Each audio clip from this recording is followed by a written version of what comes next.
Welcome to Fair Talk by Fair Farms. I'm Amanda Higgins. Thank you for joining us.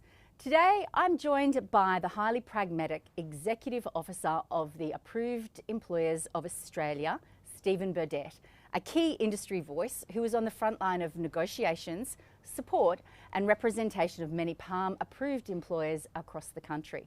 Steve, thank you for joining us and welcome. Good morning, Amanda. It's always good to be here, and thank you for the opportunity to have a discussion on all things palm. Yes, all things palm. Steve, to give some of our viewers some background, you've been involved in the seasonal worker program since the pilot in 2012, hands-on in recruitment, administration and the welfare of up to 200 workers from the Pacific. You've also played a driving role in establishing the Approved Employers of Australia, chaired the association between 2019 to 2021 and are now its executive officer. With that depth of experience, you're absolutely well placed to talk to us about the headwinds that approved employers are facing. Yeah, thank you, Amanda. It's been an interesting journey with my over 40 years of horticulture experience combined with getting involved with all things labour mobility has been an interesting journey, quite a challenging journey too, but hopefully we can address the questions that you have. So excellent. Fire away. Fire away. So to start, who are the Approved Employers of Australia and how do you advocate for approved employers? Well, it's interesting, you know, when I got involved during the pilot, I used to go to these workshops that were held by government and realised something was missing, and what was missing is that employers who employ the workers and do all the work and have to make sure the deed and guidelines are compliant are never consulted. And so a group of us got together. We also got together with in Brisbane the one year, I think it was around about 2018, at a PLAM conference and decided we needed to form an association. There were a few key players at the time, one being Michael Fraser, Susan Finger and then Susan Williams. And myself got together and they said, well, they asked me if I'd form the association, which I did. And the whole idea behind it was, I chaired it initially, as you're correct. And then during COVID, when we started chartering planes, I couldn't do my technical job and do this at the same time. And then we agreed to employ me on a full-time basis, which has been a very interesting journey. I've really enjoyed establishing the AEA and bring it to where it is today. It's been amazing. But I've got to give credit to our members. I mean, the members, they're like-minded people. They're driven to improve the program. So it's been a really interesting time. But, you know, what we're trying to do is we're trying to inform, educate and advocate on behalf of our members. And so we do a lot of lobbying, not just with the Australian government, but with overseas countries. We spend a lot of time overseas as well. Because at the end of the day, the overseas countries are providing us with the labour, we're the ones employing them. So we need to have a strong connection and relationship with them. And how we do this, we do a lot of submissions, as you're aware. But we also have, I think one of the strengths and the foundations of this association is the way we share information and experience. And we do this in different ways. We do it through newsletters. I send out regular newsletters to keep them informed and educated of what's going on. We also have monthly meetings with our members to discuss a range of issues. You know, we're getting legal advice on really interesting topics because of our complex IR and HR laws. Yes. And then we have a very interesting concept, which is a AEA WhatsApp chat. And that chat is a forum in which we exchange our knowledge and experience. And if you're struggling with something, somebody will put something in the chat and somebody will answer. And if we can't get an answer, then I take that off to JUA, whichever department, to try and get an answer. So it's been a really interesting journey. And bit of shared learning by the sounds shared of it. learning, and it's sharing the pain in many cases. Yeah. So, you know, when I listen to new members that come on board, they express their frustration. I said, I've got to tell you, you're not alone in this world. You know, we all got the same sort of like issues. So yes, it's been great, and I've really enjoyed leading the association. And I've got a wonderful board of directors that also support me, which is great. Yeah, fabulous. So according to Palm data, as of June 2025, there were 513 approved employers in Australia with just over 31,000 workers in the scheme. Of those, 407 are direct employers and 107 are labour hire companies. On the surface, an increase in approved employer numbers looks positive, but you've suggested it also creates its challenges. Can you share your thoughts on that? Yeah. When you become an approved employer, it takes you 2 to 3 years just to understand and comply, or try and comply, with the deed and guidelines. So there's a lot of support and education that's needed when you're a new employer. So I think that creates a risk to us or to the department, because to become an approved employer, you've got a lot of deed and guideline obligations that you've got to comply with. That, together with our complex IR and HR laws that have come into place in the last few years, It's a minefield. puts us at huge risk in terms of non-compliance. And quite honestly, I keep on saying to our members, we're like sitting ducks, because we're trying very hard to do the right thing. But there are so many hurdles that we've got to go through because of these complexities. I mean, the PALM scheme is the most regulated visa category in Australia. Yes. I mean, we've got to remember that. Yes. So yes, it's all very well having 500 and I think it's 14 now, maybe more. But I'm concerned about the very new entrants and how compliant they are or will be over the next few years. And we need to help support those kind of people to make sure that they comply, because we're really in a very complex environment. Well, it's multifaceted, isn't it? The PALM scheme, the way it intersects with the Fair Work Ombudsman and the Fair Work Act, there are layers upon layers that businesses need to navigate, and that's really dangerous territory. Very difficult, and I think, you know, when you've got large companies, they have the resources and you know, the access to legal advice, but the small and medium-sized businesses don't have the access to that. And you know, that's where we need to put a lot of our time and effort, is to make sure that they are protected. And I want to come back to labour hire. You know, there's a lot of criticism about labour hire, but you know, if we had a central or A harmonised, the national harmonised scheme. National harmonised scheme, I think that would go a long way to addressing some of the issues, because just remember, labour hire make up, I reckon, about 70% of the PALM workforce. They play a critical role in industry because they provide a lot of the services that others just don't have, and they need to be as compliant as everybody else. So you know, let's start focusing on those that are non-compliant and start fixing go to the root cause of the actual problem. Yeah, that's right. That's right.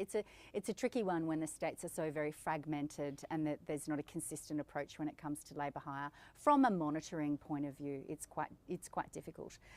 Interestingly, agriculture is 56% of the workforce that come for PALM. 35% is in meat processing. So that's 91% that we have within our agriculture and livestock industry, or agriculture and meat processing industries. That's huge numbers. Yes, but you've got to remember that the whole scheme was designed around meeting the short-term needs of horticulture. Horticulture has declined significantly over the last few years, and you've got to ask the reason why. And the PALM scheme hasn't grown. They can say what they like, it hasn't grown. So we have got a commitment to the Pacific and Timor-Leste in terms of what, you know, in terms of growing the scheme. So we really need to revisit where we're at with the whole program, because agriculture is going backwards. And the reason why agriculture is going backwards is, and not just agriculture, but the PALM scheme in general, there's a couple of reasons. So one is the benefit of the PALM scheme versus the cost to implement it from an administrative point of view and compliance point of view. It's at a tipping point, as far as I'm concerned. And then, of course, we've got no confidence in the security of the PALM scheme without any resolution on whether they're going to change the 30 hours per week or retain the 4 weeks averaging or 120 hours over 4 weeks or whatever. You know, it's a really tricky one. It is such a touchy point, and it is a significant impost on horticulture businesses. I think it's very different when you've got a roof over your head every day, day in, day out, whether it be aged care or retail or something to that effect, where the weather can be blustery and blowing a gale and raining outside, you can still go to work. But when you're in an outdoor environment, you have got no choice to be able to fight back against Mother Nature. You have no option but either to work or not to work. And sometimes it's not possible.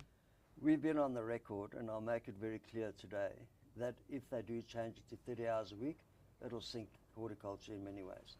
It'll also have a major, massive effect on the palm scheme. Both the Australian Fresh Produce Alliance and the Approved Employers of Australia did a survey amongst their members, which was significant, and that indicated that you can have an up to 50% decline in horticulture in the palm scheme alone. Now, looking at other sectors, they're also saying that the cost and the benefit is starting to outweigh, even in those sectors like aged care and hospitality and meat. The cost is becoming very prohibitive. So what we've been very strong advocates of the palm scheme and always will be, but what we want to achieve now is better balance, mutual beneficial. It's got to be mutually beneficial, and it's got to be sustainable. So do you think this is why the phase 2 consultation that's taking place now has come into effect? Having had a look at the Deeden guidelines and this consultation process that started in July, the review is designed to help ensure that the scheme protects workers from exploitation, supports employers and communities effectively, aligns government priorities with palm objectives. And then there's several areas that they're really focusing on, which are the accommodation and transport standards, transparency of deductions and worker wellbeing, cultural competency, I know that we'll have a good chat about that, the low hours safety net, pay parity, and the minimum net pay guarantee. Steve, why do you think these particular areas are being reviewed, and what are the implications for employers? I think they've been, well, let me go back a step. When the Deeden guidelines was released in July 2023, I can tell you now, and I'll put that on the record, they weren't properly consulted at all. And we warned them about some unintended consequences of the current Deeden guidelines. So the most contentious issues are the ones you just raised, and I think that's why they've isolated those 7 or 8 topics or settings that they want to discuss, because those are the ones that are causing the most pain from what I'm concerned. But I want to add something to that, to what you just read out in terms of what they're trying to achieve. What the government also needs to do is to start listening to some of the Pacific's needs, not just their own needs, because, and I'll give you an example, when workers disengage from the program, some of the countries want to be part of the process to make sure that those workers get returned back. And the reason for that is they're quite clear, is that places like countries like Timor-Leste saying there's a queue to get on the program, and if these people are not doing the right thing and breaching their visa conditions, they would rather replace them with people that are prepared to play by the rules. Play by the rules. So, and I can respect that. And it's a major. We need to respect their wishes. It's a major cost to employers when perhaps maybe a worker has arrived and they may last 2 days, 2 weeks, 2 months perhaps, and then they do take off. There isn't necessarily the ability for the employer to be able to retain any funds or anything like that at all, and it's a significant cost burden when there is high attrition out of the scheme unnecessarily. How can that be addressed? How can that be prevented more so? I think we need to get a lot smarter and more involved, and I'm talking about the employers, in the recruitment process in country. It all starts there and it all ends there. I think we've got to be very careful, that we've got to make sure that we select out of the work-ready pools that the countries have, the people that we've got to be clear on what specifications we require. And then we also got to be very involved in that recruitment together with the villagers and their families. The families and the villagers know their people better than anybody else. And it's when things go wrong that they can help us accelerate and fix those grievances very quickly. So to my mind, build the relationships early. We've got to build the relationships early. We've got to educate these people and make them better prepared before they arrive in the country. Yeah. I do not think they're properly prepared, and making sure the right people are in the right positions. We have a much bigger role to play in forming those relationships, and I think we need to do that a lot better going forward, because you know what we're striving for and what any grower wants is a very productive, reliable, returning workforce. Yes. With good harmony. Yeah. But I think we also need to look at, when we get in country, how we deal with these different cultures, because there are cultural sensitivities. I've dealt with many of them. And it's how we communicate and be very clear in how we treat our workers and how we communicate with them, and have good escalation processes when there's grievances, because these things are real, and dealing with these issues very quickly. And making sure that your expectations are very clear in terms of what you expect, in terms of their behaviour, the workplace laws, health and safety, all those kind of things. And then their productivity, making sure that it's clear and there's two-way communication when you do that. So I think the whole thing starts with recruitment. And you said that needs to be shared before they even leave their home country. You know, we're trying to cram so much information and knowledge into their heads. These people are not highly educated people.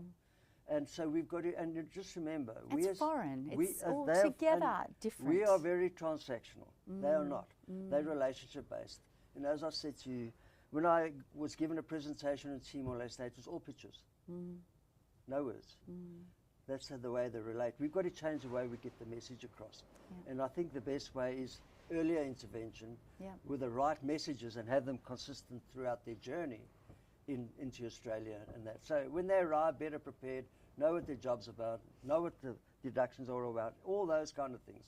I think having them better prepared is going to be the key, and choosing the right people.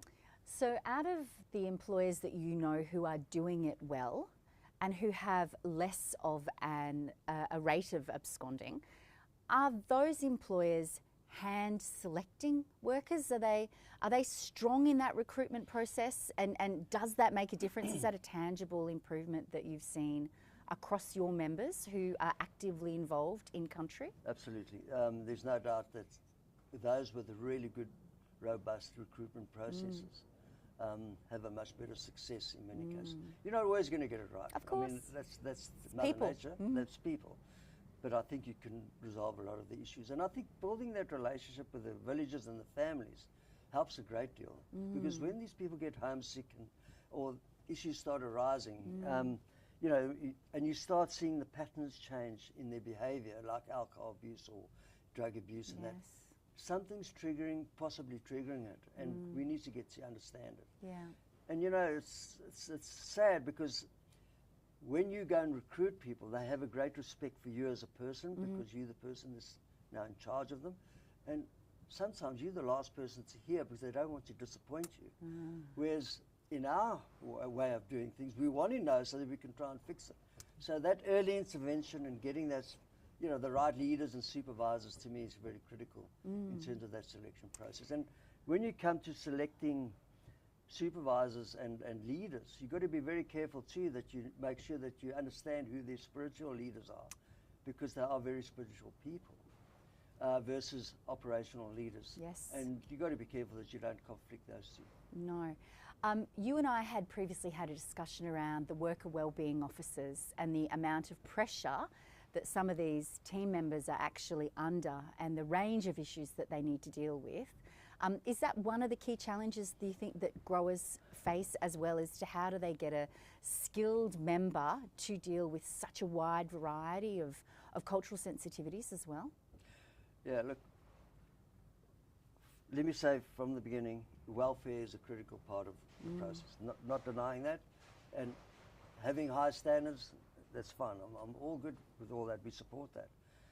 But when you look at the cost of doing some of these things and whether it's actually working or not. Now, the one requirement is you have to have a meeting every 2 weeks with all your workers. Okay, if workers are working shifts or they're working on different farms, logistically and cost-wise, to get them all together is extremely difficult, and it's very expensive. That's the first issue. But the second thing is, if you've got, say, 3 countries represented, a Tongan is not going to express their views in front of a Samoan and vice versa. And the best way this thing works, and the experience we've had over and over, is one-on-one discussions. You can talk about general things, and it also depends on whether they're new or returning workers. They don't have to attend these meetings, and a lot of them just say this is just a waste of time. Right. So I'm not saying we mustn't do welfare. Let's do it differently. That's going to make it much more meaningful. So let's do meaningful welfare. So we can have fast-track these grievances, so we can resolve them a lot quicker before they become out of hand. That's the first issue. The second one is, what is the role of a welfare officer? When they have to deal with serious criminal offences or serious medical issues, they are not professionals in those areas. So we cannot expect them to deal with those issues, because we are now putting our welfare people at risk with their own mental health and well-being. Yes. Because where's the support system to help them? Where's the skill and the training for them? Exactly. So that's lacking. So what we need is like an emergency task group to help support when things go wrong, horribly wrong. If it's sexual assault or domestic violence, how do we get the right people to deal with it? And again, the sending countries, the CLOs and the villages or the families need to be involved, depending on what that offence is or what that issue is. They need to be involved as well. So we need to get the right people involved to help support the people doing the welfare job. It's hard enough getting good welfare people in the first place. Yes. Secondly is to retain them when the pressure's on like that. And I'll give you another example. If somebody is critically ill, like with cancer, and you're in a remote or regional part of Australia, you've got to take them kilometres away to the next hospital. Yes. Spend time with them, but then you are now neglecting manage your other workforce members as well. And how do we balance this? It's, so what we asking is, do we sit down and work through what does that look like? Let's be planning. open, it's some really long-term planning. And work out what that role should actually be to make sure that it's meaningful and adds value to both the worker and to the employer and to all the stakeholders that are involved in the process. That's what we're trying to do. Yeah, that's one of those tricky things. It certainly does sound like it's challenging on a number of different fronts. It certainly is. From my perspective, from a horticulture side of things, horticulture seems to be disproportionately impacted by areas outside of the industry's control. Things like Mother Nature and the seasonality with our crops, accommodation in regional and remote areas, and we're already facing a national housing crisis. So without practical policy solutions, how do we house a growing number of workers in these areas? What do you see are the practical risks and realities for horticulture employers? Well, first of all, we've got to recognise, I think the latest figure is 550,000 migrants coming to the country. So do you think the housing crisis is going to go away? No, it's not. We're not building enough houses, and and then if you look at the current deed and guidelines,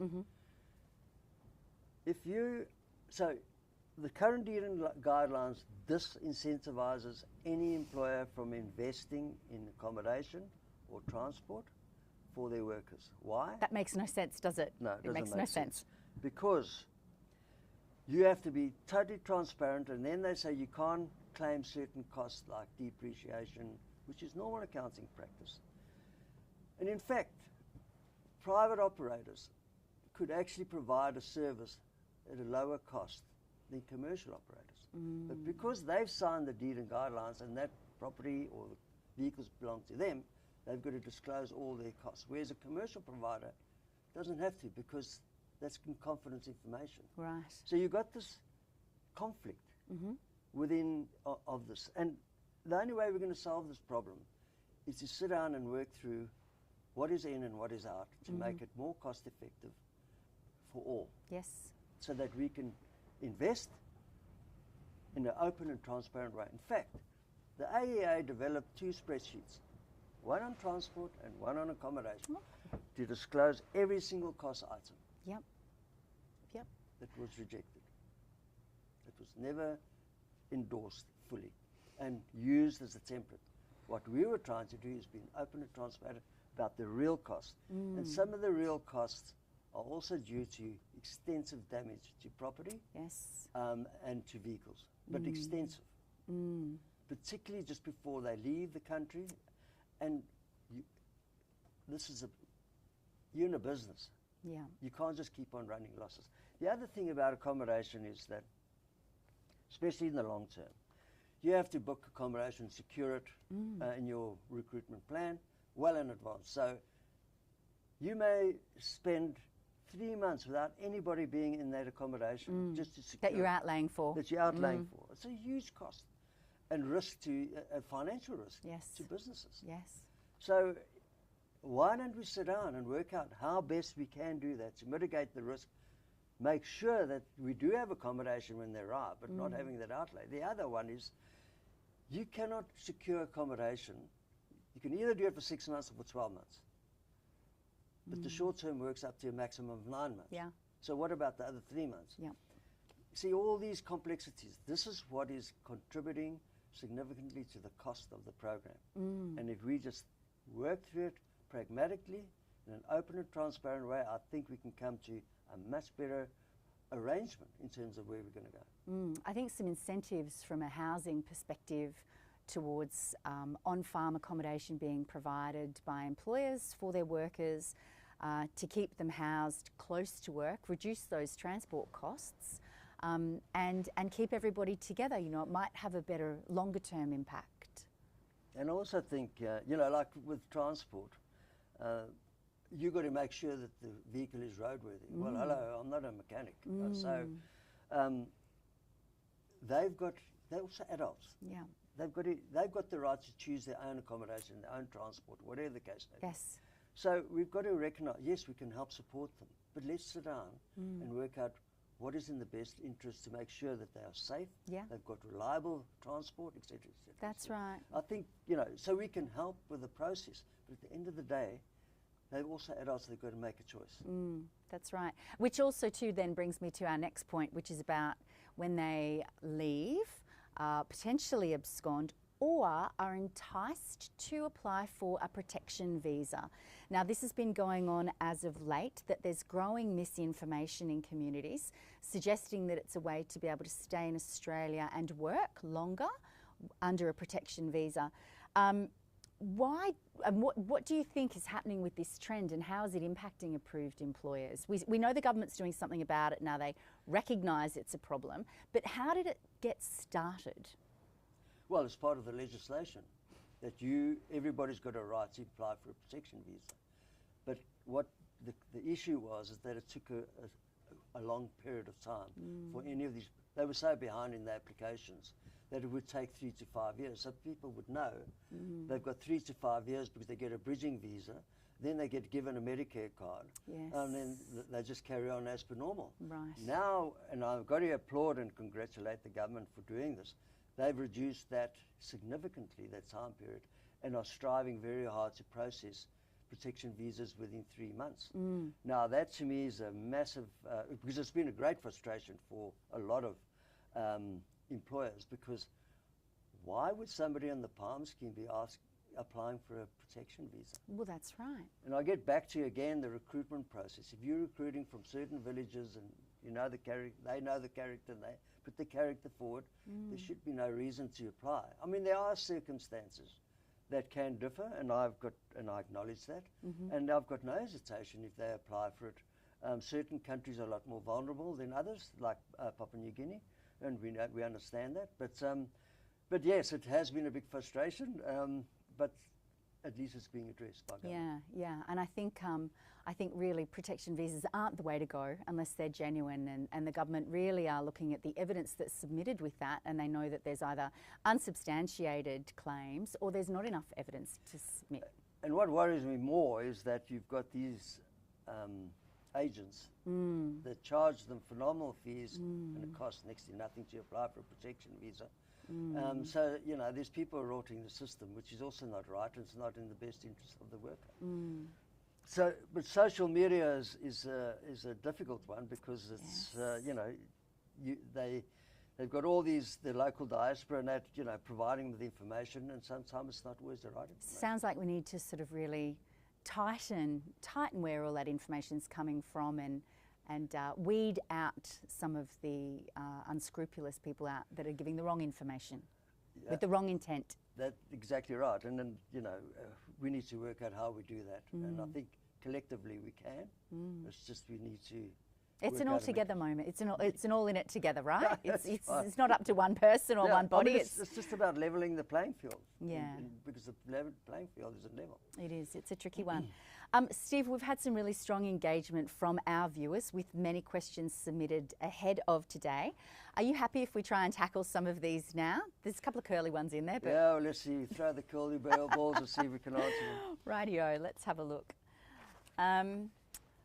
So this is quite a lengthy one. I'll kick off with this. This viewer's saying, I'm interested to hear about how workers under the PALM scheme are protected and supported with their non-working lives whilst living abroad for work. How are their hobbies supported? What if they get injured playing a sport in Australia with their health and then with work cover? How many PALM scheme workers have a Christian faith or other spiritual commitment? How are they supported with receiving access to the church of their choice? How is a worker's freedom protected? So Australia is a big country and public transport's not the great at best of times. How is this managed for them to be able to choose where they go? Some have vehicles and they often share their car amongst each others. However, most of the car owners can't afford insurance. What can PALM scheme do to support this? Alcohol, and in some cases drug use, become a symptom of homesickness, stress and boredom from being isolated and misunderstood. What does PALM scheme do to provide counselling and pastoral care support for their workers? Could the PALM scheme organise social or sporting events to encourage workers, growers, industry people and other stakeholders to build a supportive community? Now I know that's a really long, multi-pronged question, but I'm sure you have an answer. I'm going to answer it very quickly. Please go and read the deed and guidelines, because all our obligations of what we need to comply with are in the deed, especially in the guidelines. It's all there. So your recruitment plan, your welfare plan, your accommodation plan, your transport plan, all those things have to be approved by the department. Simple as that. So go and read the deed and guidelines. The community support, community support is in there as well. So then there's a second leg to that, and that is called Community Connections. And Community Connections is funded by the Australian government, by DUA, to make sure that those workers are connected with the community. I meet with Community Connections once a month, and they tell me the most amazing stories of how they engage the workers with their communities. So I've got no doubt in my mind that, and then when it comes to faith, the Christian faith is very important to all the Pacific and Timor-Leste countries. And in fact, one of our members actually built a church for their people on the farm. So there's a lot happening there that people are just unaware of. And I can tell you that the committed approved employers do so much for their people.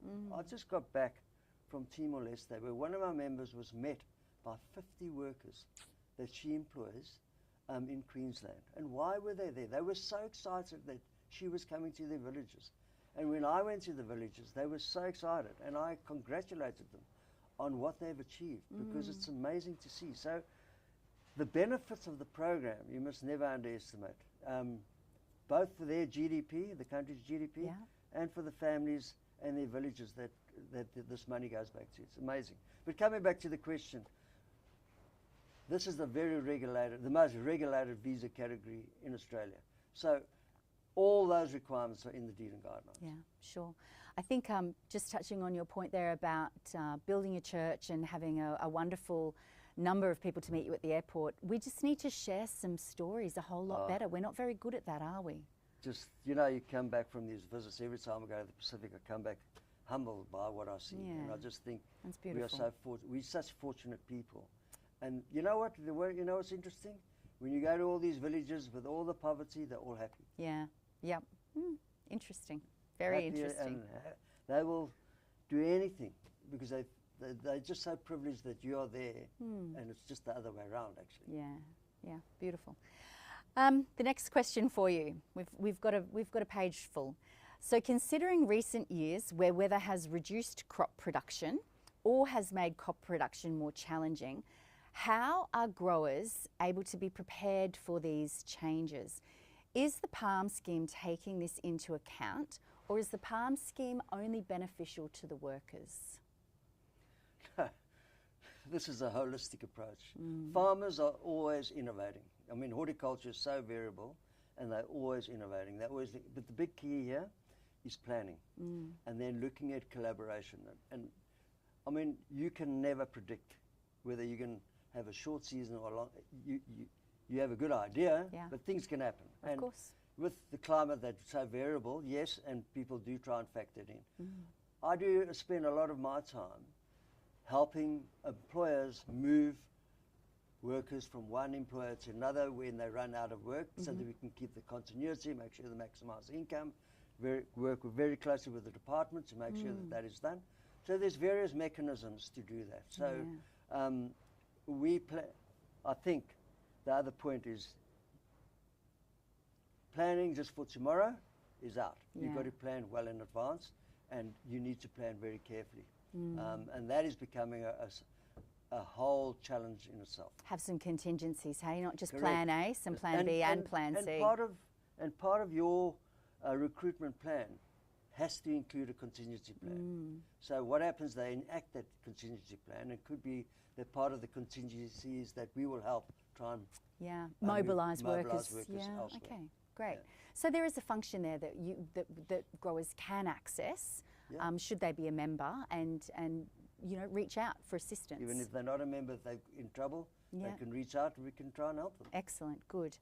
The next question, what if a worker decides they don't want to sign for a deduction that they have incurred? Who should be responsible if workers miss their flight? The travel matrix maximum isn't very much when we need to factor in private return airport transfers along with flights, because public transport is not an option. And this particular viewer says that they haven't been able to get any answers from DUA. So I know that we'd spoken about a travel matrix. Would you mind sharing a bit of knowledge around that? Okay, so we did a very comprehensive analysis of the flight matrix. And there's discrepancies in that matrix, and we do not think it's fair and equitable for all countries and destinations or ports within Australia and overseas. And we have made some big recommendations to the department to review some of those discrepancies and costs. And I'll give you an example.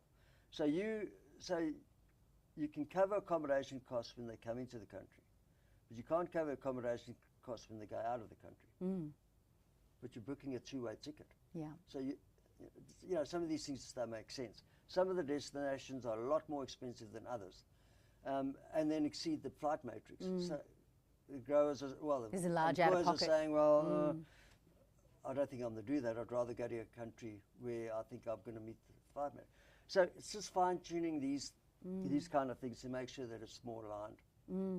I think there were other questions in there that I may not have answered, but the flight matrix is a big one. Yeah, okay, great. Excellent, thank you.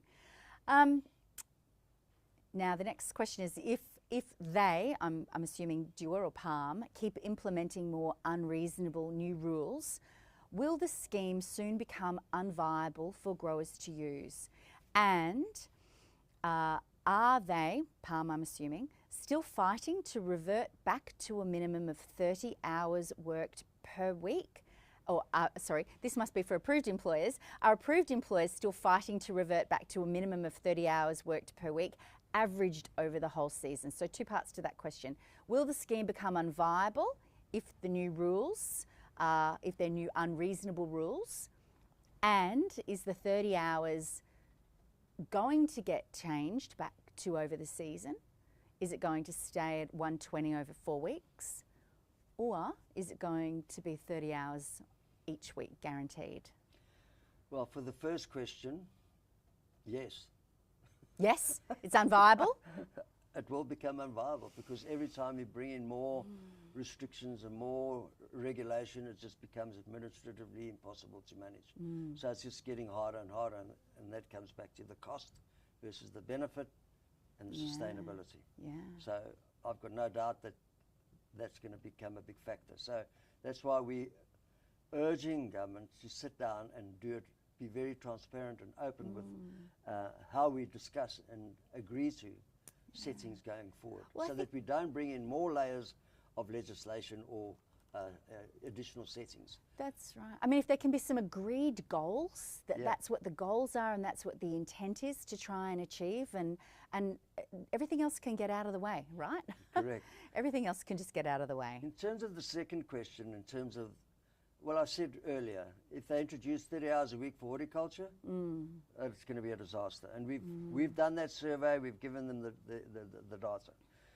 Whether it's going to be 120 hours or 30 hours over 4 weeks, or I very much doubt that they'll do it over the duration of the season. I know some have advocated for that, but it's at the end of the day, the government's got to make a decision. We've made submissions. Various industry bodies have made submissions on the 30 hours, and the big thing that we want to see is that whatever decision they make, they've got to give us at least 12 months notice, because we're planning 12 months in advance.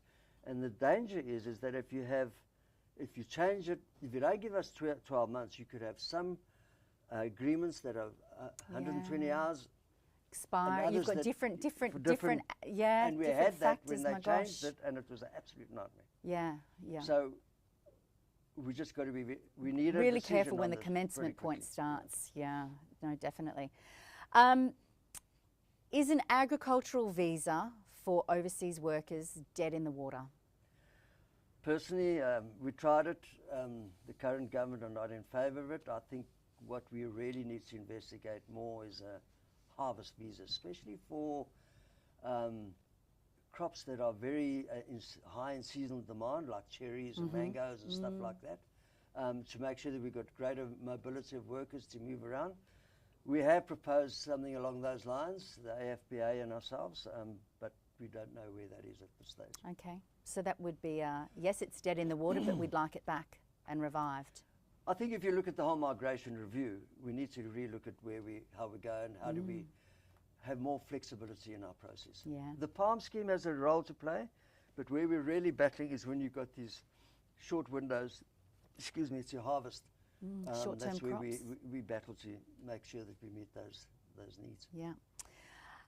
Where do you see the future of palm in 5 years? What pressure do you envisage being put on the scheme from the International Labour Organisation and organisations like SEDEX and the signing up to the ETI base codes? Well, that's an interesting question. I think we are signatories to SEDEX, we're signatories to the ILO. And the ETI. So I can only expect that we will see changes. Exactly what those changes are going to look like. And I think in 5 years' time, it's hard to predict what's going to happen in 1 year's time, never mind 5, because we're in such a changing environment. But I think there will be pressures coming, exactly what they are. I think we just got to make sure we're mindful of what's going on. But to me, the big thing is we have a deed and guidelines, we have a palm scheme that's legislated. We have very strict IR and HR laws. Let's make sure we comply with those because that's going to be our biggest risk and exposure. Yeah.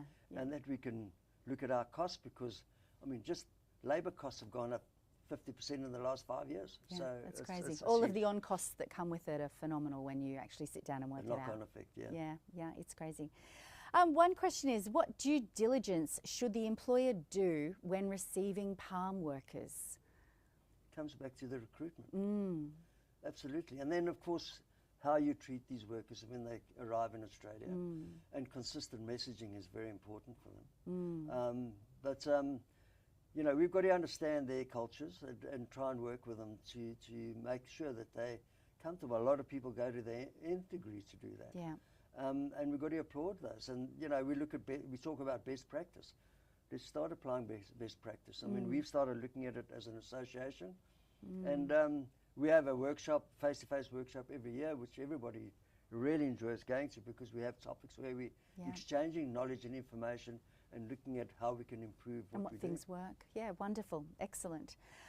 This question's in regards to absconded workers. How many have been caught up with, and what changes will reduce the number of abscondees in the future? Well, you tell me what statistics. I mean, they should have. We have to report all absconding workers. Right? We know that doesn't happen. We report it. Yes, okay. We are obliged to under the deed and guidelines. Where are the statistics to tell us how many have been sent back or whatever, what's happened to them? We don't know. Yeah. So I still don't have. So we need some two-way communication. We need data. Because again, if you don't measure it, you can't manage it. That's right. That's right. That's exactly right. So we need data. So the second question was, what changes what could be done to reduce those numbers in the future? And I think you're going to say recruitment. Let's come back to recruitment. Come back to selection process and relationship building. If the families and the villages and that put the people forward and they know what they're there. I mean, somebody interviewed workers and they said, does the village know you, or the family? No? That's a red flag on its own. Yeah. Okay. Because they're very community orientated. So I think it comes back to recruitment and our communication process, how we communicate with them. Yeah. You know, we know productivity, all those things are important, but it's also how we treat them as people, how we try and help them with their culture and live their Christian beliefs and get involved with community in that. Yeah. I think it's very much a holistic approach, isn't it? It's a holistic approach, and you know, it's about just being humans, and treating them being well. nice, being nice, be kind, but being firm. You know, you've got a business to run, of course, and but just being firm. Yeah, and, set the ground rules early, and the expectations. I think has some clear expectations. This viewer has asked, the scheme could be a win-win for island communities and Australian growers, but the costs of agents are extremely high, not value for money, and increasingly rorted at the expense of both workers and growers. As the PALM scheme clearly was designed and is used as a showcase for the Australian Government's international development assistance support to the Pacific Island countries, why does DFAT not bear the transaction burden costs, which are calculated around about 22%, possibly, of the scheme out of the national budget instead of passing these on to farmers? Well, I think that's a very interesting question and a very good question. And they're right. But we don't set the legislation. But what I can say is this is a really good discussion. That's a great point to advocate, right? Absolutely. Because, I mean, if you look at the bigger picture, with all the taxes that are paid by the Pacific workers in the country, what are they doing with that money? So, you know, it's like linked. Yes. And how we adding, you know, how can we use some of that money to add value to the whole program? Yeah, very good question. How do we reinvest as well? Absolutely. Yeah, no, that's a great one.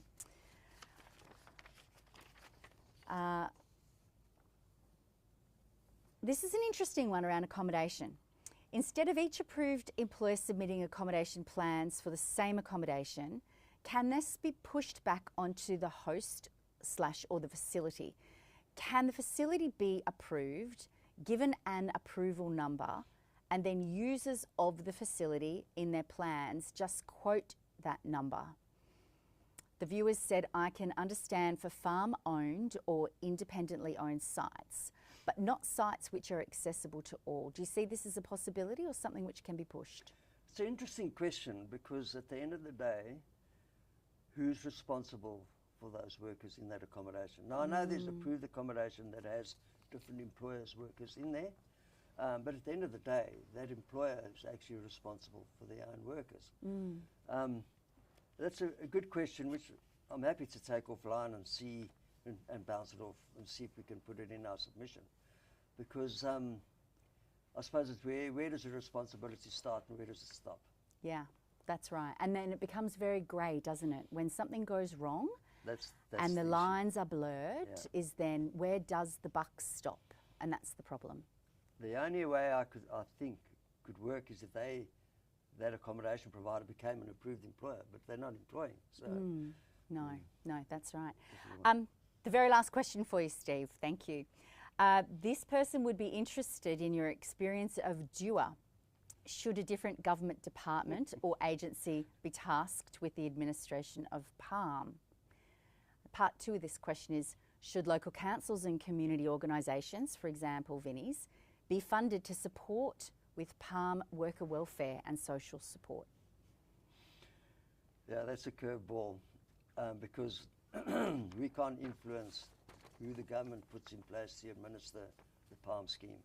I think what's more important is us to sit down and transparently and openly discussing how we can improve it to reduce the costs and improve the efficiencies of the scheme. I'm a bit hesitant about getting local councils and communities involved. I think there's a role to play, but we need to define what that role is. And the reason why I say that is because this is a complex scheme. It's not easy. And you need people that have experience in it to really know how to manage it properly. And that's why we've got to start using our collective knowledge and skill sets to be able to reset the program so it's sustainable. So I understand what they're trying to say, but we need to jointly look at it in a different way. Yeah. Reset. I like that word. Reset it. Reset it. Steve Burdette, thank you. It's been an absolute pleasure having you here on Fair Talk today. Thank you for sharing your insights and the challenges and risks that growers are going to be facing, as are the other palm approved employers. As always, forewarned is forearmed. And there is still time for industry to be able to provide some input into the consultation process. A big thank you to everybody who's joined us today online. We look forward to you joining us on our next episode of Fair Talk by Fair Farms. Bye for now.